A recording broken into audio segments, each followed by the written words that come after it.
5 step study method. इस 5 step को अगर आप फॉलो कर लेते हो तो मैं गारंटी देती हूँ कि आपके 360 में से 360 ज़रूर आएंगे। बट इसी को फॉलो करना है, इसके अलावा आपको भटकना नहीं है। ठीक है, तो चलो शुरू करते हैं। आपका टाइम वेस्ट ना करते हुए मैं 2 से 5 मिनट के अंदर में फटाफट आपको पूरी स्ट्रैटेजी क्लियर करती हूँ। पहला स्टेप, सबसे पहली चीज क्या है कि पॉजिटिविटी रखो और साथ में स्टेप 1 को फॉलो करो, विच इज एनसीईआरटी की खुद की बायोलॉजी की बुक। क्योंकि देखो, आप कुछ भी पढ़ लो, चाहे आप गाइड पढ़ लो, फिंगरप्रिंट पढ़ लो, कुछ भी पढ़ लो, बहुत बड़ा बड़ा नोट्स बना लो, कुछ भी काम नहीं आने वाला है अगर आपकी एनसीईआरटी बायोलॉजी का 11th एंड 12th क्लियर नहीं है। तो आपको सिर्फ और सिर्फ एनसीईआरटी पे स्टिक रहना है, यही आपका बाइबल है, यही आपका भगवान है। बट पढ़ना कैसे है, क्योंकि एनसीईआरटी में तो पूरी लाइन भरी पड़ी रहती है और हम बोर हो जाते हैं, हमें समझ नहीं आता कि कौन सी पॉइंट को कैसे पढ़ना चाहिए ताकि हम फुल स्कोर कर पाए। एसेसन रीजन वाले क्वेश्चन कैसे बन सकते हैं, कौन सा चीज़ क्या होगा, वो हर एक चीज़ आपको प्रॉपर आगे बताई जाएगी। तो ध्यान से देखिए, सबसे पहले एनसीईआरटी को कैसे पढ़ना है। एनसीईआरटी का आप जो होता है ना, को पूरा का पूरा चैप्टर लेके बैठ जाते हो, इसीलिए प्रॉब्लम आता है। आपको करना क्या है, जब आप कोई चैप्टर शुरू करते हो तो देखो कि वहाँ पे पहले ही लाइन में 5-6 पॉइंट दी होती है, जिसमें कि पूरा समरी होता है कि कौन कौन सा टॉपिक इस चैप्टर में आपको पढ़ना है। आप क्या करो, 15 मिनट की 20 मिनट एनसीईआरटी की किताब खोलो, वो एक एक टॉपिक पढ़ते जाओ। जैसे मैंने पहला टॉपिक पढ़ा, वहाँ पे टिक लगा दिया उस चैप्टर का, फिर सेकंड टॉपिक पढ़ा, मैंने टिक लगा दिया, थर्ड पढ़ा, टिक लगा दिया। ऐसे पढ़ना है बायो का एनसीईआरटी, ये नहीं कि एक साथ पूरी की पूरी किताब पढ़ने लग जाते हो, पूरा चैप्टर पढ़ने लग जाते हो। फिर क्या होता है, हम बोर हो जाते हैं, हमें समझ भी कुछ नहीं आता है और हमें लगता है कि अरे वाह, हमने पूरा चैप्टर कंप्लीट कर लिया, जो कि एक सूडो सेटिस्फेक्शन होता है। उससे सूडो सेटिस्फेक्शन क्या आपने पढ़ा है ना इकोलॉजी में, जो कॉपुलेशन वाला चैप्टर है, कॉपुलेशन वाला टॉपिक है, कि वहाँ पे सूडो सेटिस्फेक्शन होता है। कौन सा टॉपिक है ये, आप मुझे बताना। ठीक है, तो ये सूडो सेटिस्फेक्शन खुद को नहीं देना है, क्योंकि आप तो इंसान हो, आप में कॉन्शियसनेस, आप जानते हो कि सिर्फ दिखावे की पढ़ाई में और एक्चुअल पढ़ाई में बहुत फर्क होता है। दिखाने के लिए आप बैठ रहे हो, कोई फर्क नहीं पड़ेगा। तो आपको क्या करना है, टॉपिक वाइज पढ़ते जाओगे तो ज़्यादा आसानी होगा। ये मेथड सबसे अच्छा मेथड है कि उसमें जो टॉपिक है, एक टॉपिक पढ़ा, मैंने टिक लगा दिया। धीरे धीरे पूरे दिन में आप मान के चलो 6 घंटे का मैं स्टडी सेशन लेती हूँ कि आप सिर्फ अभी 6 घंटे पढ़ पा रहे हो पूरे दिन में। तो उसमें से आपको, जैसे आप कोई दूसरा फिजिक्स पढ़ रहे हो या केमिस्ट्री पढ़ रहे हो, जब आपको बोर हो रहे हो, एनसीईआरटी की किताब खोलो, वो जो 5-6 टॉपिक है उसमें से एक टॉपिक पढ़ा, सामने टिक कर दिया, फिर दूसरा टॉपिक पढ़ा, टिक कर दिया। पर पढ़ना भी बहुत अच्छे है, और इससे क्या होगा, आपको मोटिवेशन भी आएगा और समझ भी आएगा कि एनसीईआरटी में है क्या प्रॉपर अच्छे से। और उसमें आपको पढ़ते टाइम आप पहले, सबसे पहले वो चैप्टर का पेज खोलो, उसको ऊपर से देखो, उसमें जो डायग्राम है, टेबल है, एग्जाम्पल है, और उसको अच्छे से देख लो। हाईलाइटेड टर्म जो होते हैं उसको देखो पहले। उसके बाद फिर क्या करना है, फिर वापस से आप उसी पेज पे जाओ और अच्छे से फिर वापस रीड करो। देखो, आपको ऐसा लगेगा कि सब कुछ समझ आ गया है। ठीक है, तो आपको इस तरीके से पढ़ना, ये मेथड सबसे अच्छा है। फिर कुछ टॉपिक है जो कि बहुत इंपॉर्टेंट है, जैसे human physiology, genetics, ecology, biotechnology, human biology, human welfare, ये वो चैप्टर्स है जिसका मतलब 70 to 80% वेटेज रखता है। तो इसको तो बहुत बहुत बहुत अच्छे से आपको पढ़ना ही है। बट जो मैंने आपको स्टडी मेथड बताया उसको ट्राई करके देखो, देखना आपकी बायो जो है वो स्ट्रांग हो जाएगी। बायोलॉजी पढ़ने का सबसे बेस्ट मेथड यही है। इसके बाद हम सेकेंड स्टेप पे जाते हैं। सेकेंड स्टेप है हमारा 3 step study method, read, recall and MCQ. Best है ये। रीड मतलब हमने अभी जैसे जिस मेथड से पढ़ा कि हमने रीड कर लिया एनसीईआरटी की बुक। ठीक है, हमने रीड करने के बाद उसको क्या करना है, अब एनसीईआरटी को बंद करो। ठीक, जितना मैंने पहला ही बोला ना कि ज़्यादा नहीं पढ़ना है, उसका पहला टॉपिक पढ़ा, 2 पेज का, 1 पेज का होगा, उसको पढ़ा। अब पढ़ने के बाद उसको रिकॉल करना है। रिकॉल करने के लिए क्या करना है, बुक बंद करनी है और सोचना है कि मैंने उसमें क्या क्या पढ़ा, कौन कौन सा डायग्राम था, क्या क्या इंपॉर्टेंट पॉइंट था, दिमाग में फटाफट सोचते जाना है। और उसके बाद उस टॉपिक का एमसीक्यू लगा लेना है। आजकल तो बहुत सारी मार्केट में बुक है जिसमें कि टॉपिक वाइज क्वेश्चन होते हैं, तो उसी टॉपिक का आपको क्वेश्चन लगा लेना है। 30 से 50 क्वेश्चन लगा लो, 20 से 30 क्वेश्चन भी लगाओगे तो भी चलेगा, बट क्वेश्चन तुरंत के तुरंत ही लगा लेने हैं। इससे पता चल जाएगा कि आपको कितना रिकॉल हुआ। फिर फिर जो क्वेश्चन गलत हुए हैं, जहां जहां गलती हुई है उसको जाके वापस से एनसीईआरटी रीड करो। देखना आपको ज्यादा कहते हैं ना कि मैंने 50 बार एनसीईआरटी पढ़ ली, क्यों पढ़ ली भाई, क्यों जरूरी है, मुझे 10 ही बार पढ़ना है, पर ऐसे पढ़ लेना है कि मेरे मार्क्स आए। 50 या 60 बार जो वो बोलते हैं ना कि भाई मैंने 50-60 बार पढ़ी, टॉपर्स बोलते हैं 50-60 बार पढ़ ली, ये जरूरी नहीं है। हमें 50 से 60 बार पढ़ने की कोई जरूरत नहीं है। हम 10 बार ही पढ़ेंगे या 5 बार ही पढ़ेंगे, पर ऐसे पढ़ेंगे कि उसमें से कोई भी क्वेश्चन आए ना तो गलत ना हो। ज्यादा पढ़ना जरूरी नहीं है दिखावे के लिए, बार बार बोल रही हूँ, दिखावा नहीं करना है। हमने ऐसे पढ़ना है कि उसको पढ़ने के बाद उसमें से कोई भी आके हमसे क्वेश्चन पूछ ले तो वो क्लियर रहे। और उसके लिए 3 स्टेप मेथड को फॉलो करना है। सबसे पहले कैसे पढ़ना है ये बता दिया था मैंने आपको, ठीक है।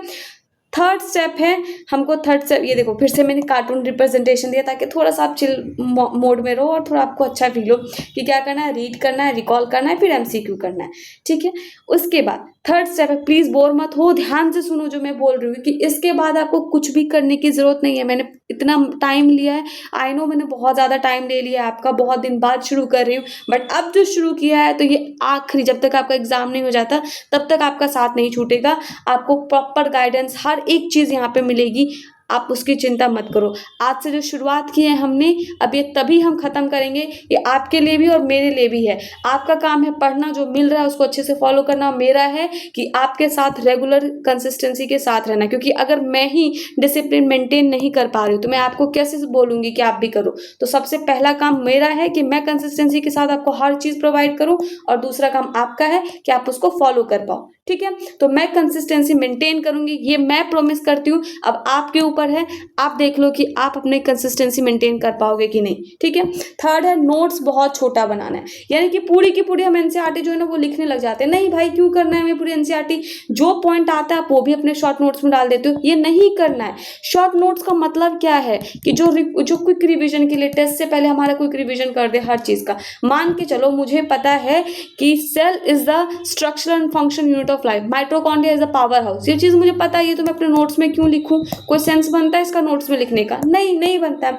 नोट्स में वही चीज लिखनी है जो कंफ्यूजिंग पॉइंट्स होते हैं, जैसे एक्सेप्शंस होते हैं जो आप बार बार भूल जाते हो, फैक्ट्स होते हैं, गलत हुए क्वेश्चन आपके जो टेस्ट में दिए, मॉक टेस्ट दिए, डीपीपी सॉल्व किए, उसमें वो क्वेश्चन जो आप बार बार मिस्टेक कर रहे हो उसको लिखना होता है। हर एक चीज नोट्स में मत ऐड करा करो। शॉर्ट नोट्स का मतलब है वो चीज लिख देना जो कि मैं बार बार भूल रहा हूँ, जो मेरे दिमाग में ऑलरेडी रिटेन है। कोई भी आके मुझसे वो पॉइंट पूछ रहा है, मुझे आता है, तो उसको नोट्स में लिखने का क्या फायदा है? कुछ भी नहीं, वो सिर्फ देखने में सुंदर नहीं बनाना है, हमें एक्चुअल में सिलेक्शन चाहिए। हमें 360 में से 360 चाहिए, इससे कम हमको नहीं चाहिए। बायो तो हमको भाई ऐसा रखना, हम डॉक्टर बनने वाले हैं, आगे जाके हम 19 सब्जेक्ट पढ़ेंगे, तो अभी से पहले हमें बायो ऐसा रखना है कि बायो का कोई भी क्वेश्चन गलत नहीं होना चाहिए।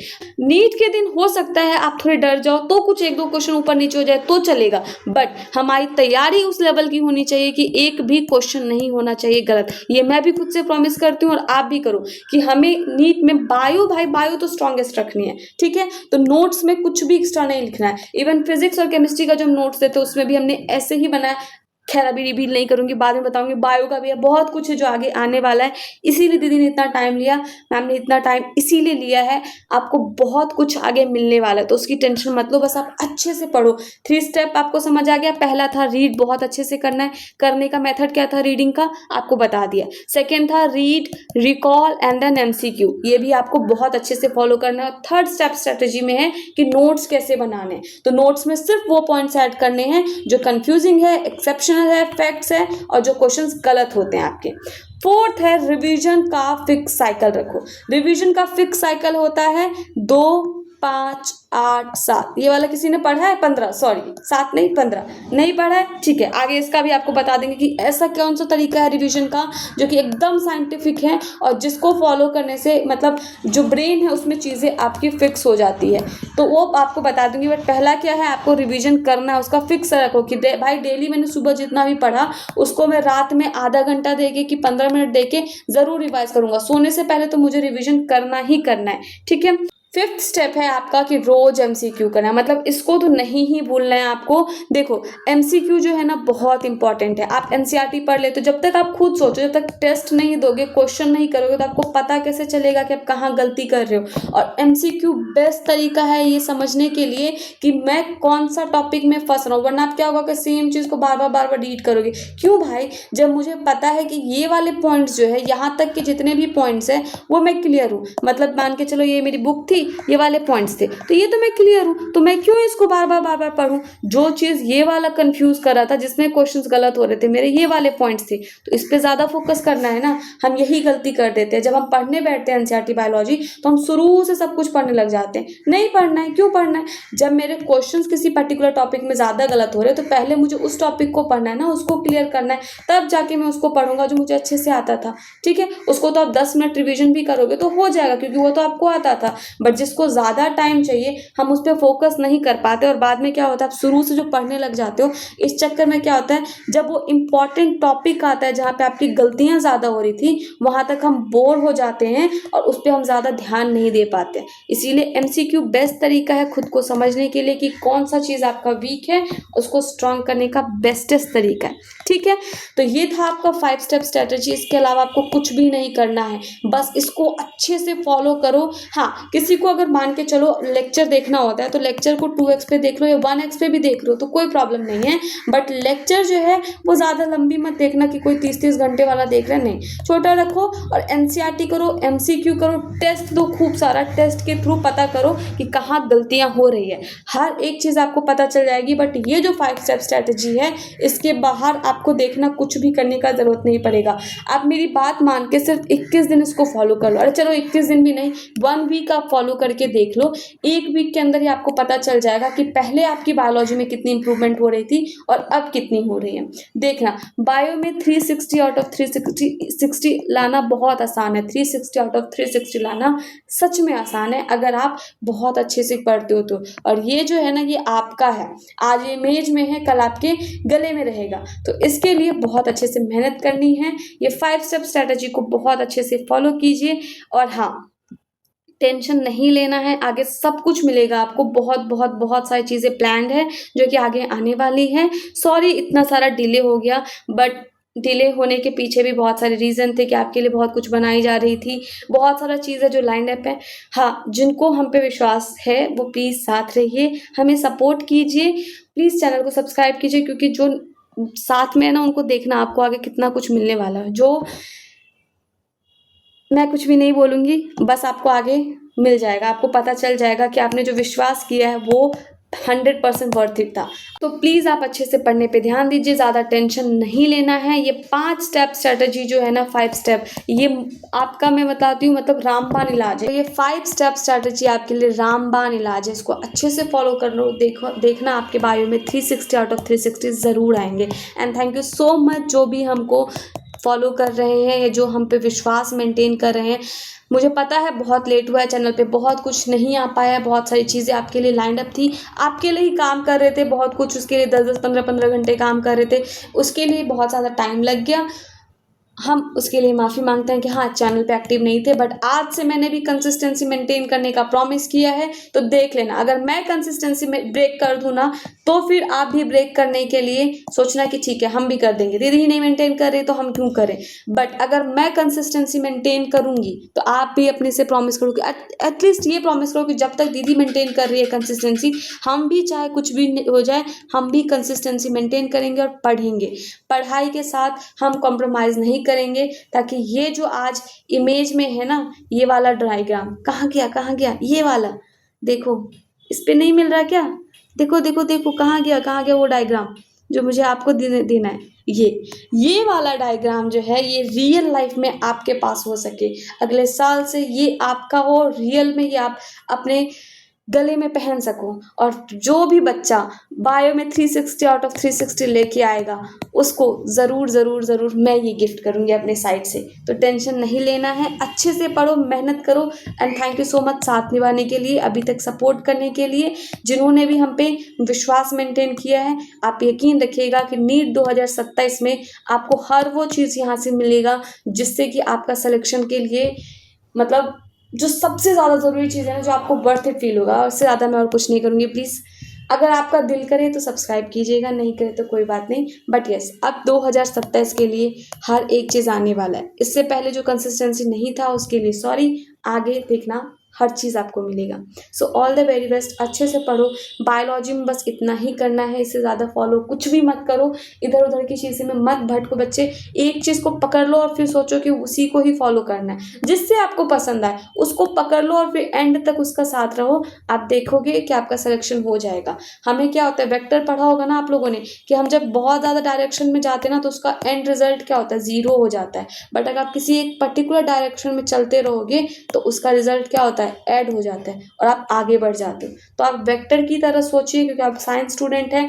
आपको खुद ही पता है कि साइंस भी यही कहता है कि चारों तरफ देखने वाले बच्चे कभी आगे नहीं बढ़ पाते हैं, क्योंकि उनका नेट रिजल्ट जो होता है, हर तरफ भागोगे तो नेट रिजल्ट ज़ीरो हो जाएगा। तो किसी एक डायरेक्शन में भागो, रिजल्ट आपको ज़रूर मिलेगा। ऑल द वेरी बेस्ट, अच्छे से पढ़ो, टेक केयर।